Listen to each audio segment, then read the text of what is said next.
Good morning, everyone.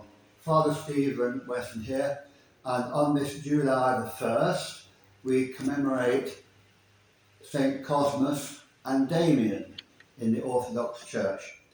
They were healers, and they had been given the grace of healing, and they healed both human beings and animals, and they were called unmercenary because they always refused any payment at all. And they were Orthodox Christians in the 4th century, and they were given this grace by God because they were anointed Christians and they lived out the Orthodox Christian life centered upon the Holy Eucharist. And in the Holy Eucharist we receive the risen Lord into our lives.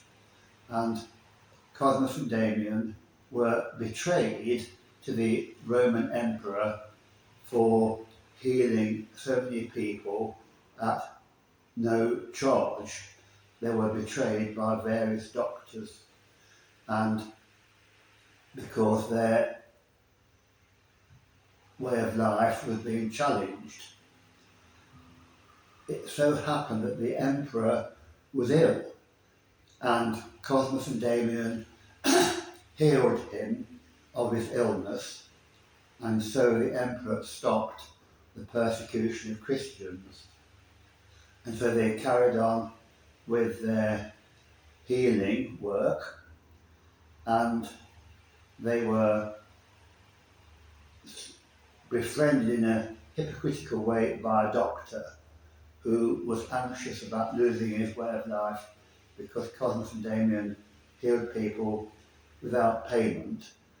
And in this isolated wood, this doctor stoned them both to death. And that is what happened on that July the 1st in the 4th century. And so we commemorate them.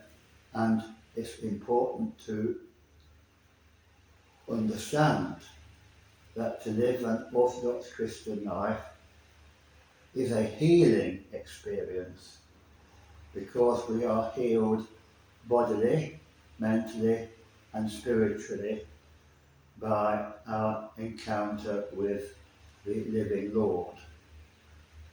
And we are often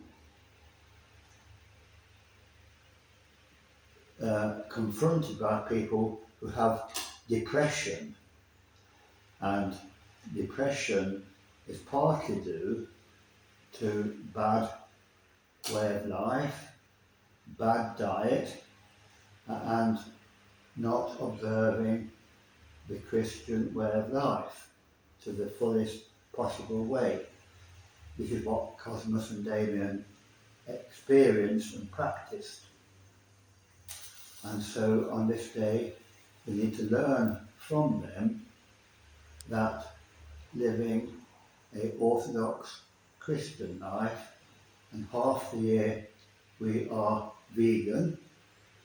Certain foods are very lowering spiritually and not good for us, especially in this modern world.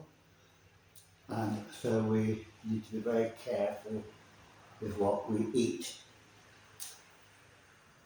So God bless you all who are hearing this, and please take on board what we are saying, because it is our desire that everyone is healed physically, mentally and spiritually.